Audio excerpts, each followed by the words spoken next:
ஆண்டவராகிய இயேசு கிறிஸ்துவின் நாமத்தினாலே இந்த காலைவேளை உங்களை அன்போடு வாழ்த்துகிறோம், வரவேற்கிறோம். கர்த்தர் உங்களை ஆசீர்வதித்து நடத்துவாராம். இன்றைக்கும் நாம் தியானிக்கிற தேவ வார்த்தை லூக்கா எழுதின சுவிசேஷம் 1வது அதிகாரம் 37வது வசனம்.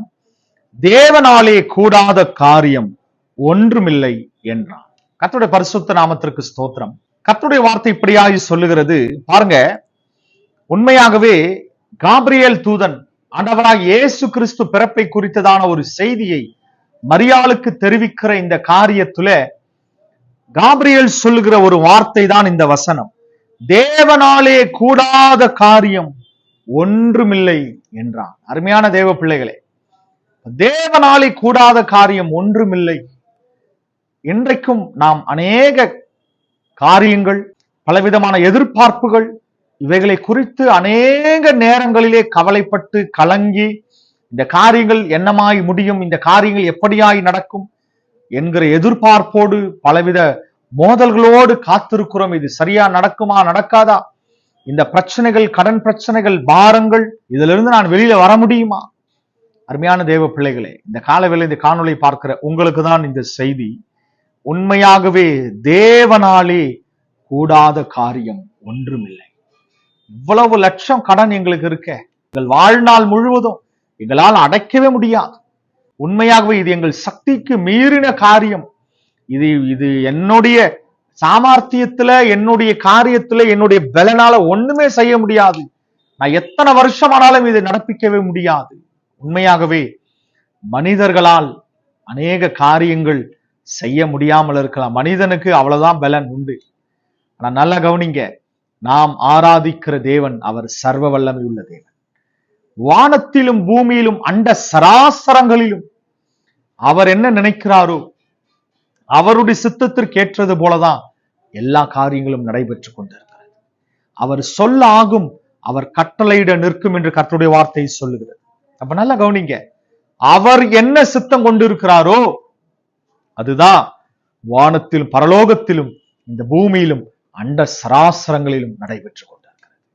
அப்போ உங்களுடைய வாழ்க்கையில, உண்மையாகவே உங்களுடைய வாழ்க்கையில் ஏற்பட்டிருக்கிற குறைவுகள், பிரச்சனைகள், பாரங்கள், பலவீனங்கள், இந்த பிரச்சனையை என்னால சமாளிக்க எனக்கு திராணியே கிடையாது, இந்த பலவீனம் அவ்வளவுதான், எல்லாமே டாக்டர்கள் கைவிட்டுட்டாங்க, எல்லாமே முடிஞ்சிடுச்சு, கடன் பிரச்சனை, பாரங்கள் தாங்க முடியல, அவ்வளவுதான், வேற வழியே இல்லை, நாங்கள் தற்கொலைக்கு நேராக, இன்றைக்கு அநேக குடும்பங்கள் கடன் பிரச்சனையினால் தற்கொலைக்கு நேராக செல்லுகிறது. நியூஸ்ல எல்லாம் பாக்குறீங்க.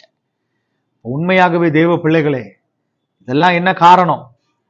பிசாசானவன் இப்படியாய் ஜனங்களை ஏமாற்றி பாதாளத்திற்கு நேராய் கொண்டு சென்று கொண்டிருக்கிறான். இந்த காலைவேளை கர்த்தர் உங்களோடு சொல்லுகிற காரியம், மனிதர்களையோ நம்முடைய பலனையோ நம்பி இருக்க வேண்டாம். தேவனால முடியுமா? அவரால கூடாத காரியம் ஒன்றுமே கிடையாது. ஆமென் சொல்லுவோமே. அவரால் முடியாதது, கூடாதது என்று ஒன்றுமே கிடையாது. அவர் ஒரு வார்த்தை சொன்னாலே போதும். அவர் ஒரு வார்த்தை தான் சொன்னாரு. வானமும் பூமியும் நாம் பார்க்கிற சூரியனும் நட்சத்திரமும் சந்திரனும் உண்டானது. வெளிச்சம் உண்டாக கடவுள்னு சொன்ன உடனே அவர் உண்டாக்கினார். அருமையான தேவ பிள்ளைகள், அவர் ஒரு வார்த்தை சொன்னாலே போதும். அப்ப அவரால எந்த காரியமும் செய்ய முடியாத காரியம் என்று ஒன்றுமே கிடையாது. ஆமென். ஏனென்றால் நாம் ஆராதிக்கிற தேவன் அவர் சர்வ வல்லமை உள்ள தேவன். இந்த காலவேளை இந்த காணொளியை பாரத்தோடு, ஒரு விதமான கவலையின் நெருக்கத்தோடு அநேகர் இதை பார்க்கிறீங்க. நிச்சயமாகவே இன்றைக்கு கர்த்தர் உங்களுக்கு சொல்லுகிற காரியம், அவரால கூடாத காரியம் ஒன்றுமே கிடையாது. உங்க பண பிரச்சனையோ, உங்க பலவீனமோ, உங்களுடைய நெருக்கமோ, உங்கள் வீட்டின் பிரச்சனையோ, உங்க வீட்டில் நடக்கிற அந்த கேஸ் பிரச்சனைகள், எல்லா விதமான காரியங்களையும் கர்த்தர் அவரால் செய்ய முடியாத காரியம் ஒன்றுமே கிடையாது. இல்ல மனுஷங்களாம் சொல்லிட்டாங்க, நாங்க நம்பின மனிதர்கள்லாம் சொல்லிட்டாங்க, இதுல ஒண்ணுமே செய்ய முடியாது, அவ்வளவுதான், முடிஞ்சிடுச்சு அப்படின்னு எல்லாரும் சொல்றாங்களா?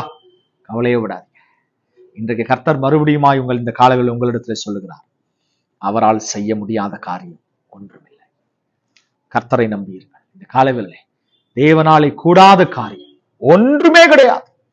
அவரால் எல்லாம் செய்ய முடியும், முடிஞ்சிடுச்சு அப்படின்னு இந்த உலகம் சொல்லுதா? கர்த்தர் சொல்றார், இனிமேதான் நான் உன் வாழ்க்கையை புதுசா ஆரம்பிக்க போறேன். எல்லா பலவீனம் முடிஞ்சிடுச்சு, டாக்டர்கள் கைவிட்டாங்க, அவ்வளவுதான், மரணம் ஒன்றுதான், அவ்வளவுதான், வாழ்க்கை முடிய போகுதுன்னு உலகம் சொல்லுதா? இன்னைக்கு கர்த்தர் உங்களை பார்த்து சொல்றார், இனிமேதான் அவன் வாழ்க்கையில நான் புதிய ஆரம்பத்தை ஆரம்பிக்க போகிறேன். உங்க பண பிரச்சனை எல்லாம் முடிஞ்சிடுச்சு, கடன்காரன் இருக்கிறாங்க, கவலையே படாதீங்க. கடன் வாங்கின உங்கள் கரங்களை கடன்களை கொடுக்கும்படியான காரியங்களை, அநேகருக்கு கடனை கொடுக்கும்படியான அந்த திராணியை, பலனை கர்த்தர் உங்களுக்கு தரப்போகிறார். ஆமென். எத்தனை பேர் விசுவாசிக்கிறீங்க? தேவனாலே கூடாத காரியம் ஒன்றுமில்லை. ஜெபிப்போமா? கர்த்தர் இன்றைக்கு உங்களோடு பேசி இருக்கிறார். விசுவாசித்தவர்கள் என்னோடு சேர்ந்து கண்களை போடுவோம். அன்பின் தகப்பனே, அருமையான பிள்ளைகளுக்காக ஜெபிக்கிறோம். கர்த்தர் இந்த காலையில் கர்த்தருடைய ஆவியானவர் நீர் பிள்ளைகளோடு பேசி கொண்டிருக்கிறேன். தேவனாலே கூடாத காரியம் ஒன்றுமில்லை. நீர் செய்ய முடியாத காரியங்கள் என்ற இந்த உலகத்திலும் வானத்திலும் பூமியிலும் அண்ட சராசரங்களிலும் ஒன்றுமே கிடையாது. நீர் என்ன நினைக்கிறீர்? உம்முடைய சித்தம் மாத்திரமே இந்த பூமியிலும் அண்ட சராசரங்களில் நடைபெற்று கொண்டிருக்கிறது. இந்த காணொளி, இந்த காலைவேளை பார்த்து ஒரு பாரத்தோடு, ஒரு இந்த வாழ்க்கையோட முடிவுக்கே நான் வந்துட்டேன் அப்படின்னு அநேகர் இந்த காணொளியை பார்த்து கொண்டிருக்கலாம். கர்த்தர் இன்றைக்கு ஒரு புதிய ஆரம்பத்தை கர்த்தர் நீங்க அவங்களுக்கு தூக்கி வைங்க.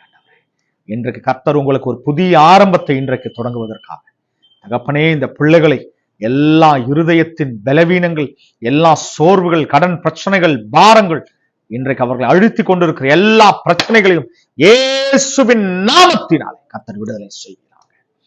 அவரால் செய்ய முடியாத காரியம் ஒன்றுமில்லை. இன்றைக்கு உங்கள் குடும்பத்தில் காணப்படுகிற நெருக்கங்கள், பலவீனங்கள், பிரச்சனைகள், மோதல்கள் இயேசுவின் நாமத்தினாலே வெளியேறும். கர்த்தர் இன்றைக்கு ஒரு புதிய விடுதலை கர்த்தர் உங்களுக்கு தரட்டும். ஒவ்வொரு பிள்ளைகளையும், குடும்பங்களையும் கர்த்தர் ஆசீர்வதிங்க, கனப்படுத்துங்க, பலப்படுத்துங்க. மேலான நன்மைகள், கிருபைகள் தொடர செய்ய இயேசுவின் நாமத்தில் பிதாவே.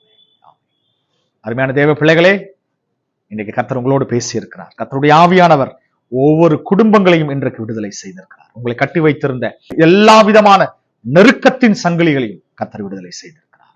இன்றைக்கு ஒரு புதிய ஆரம்பம்.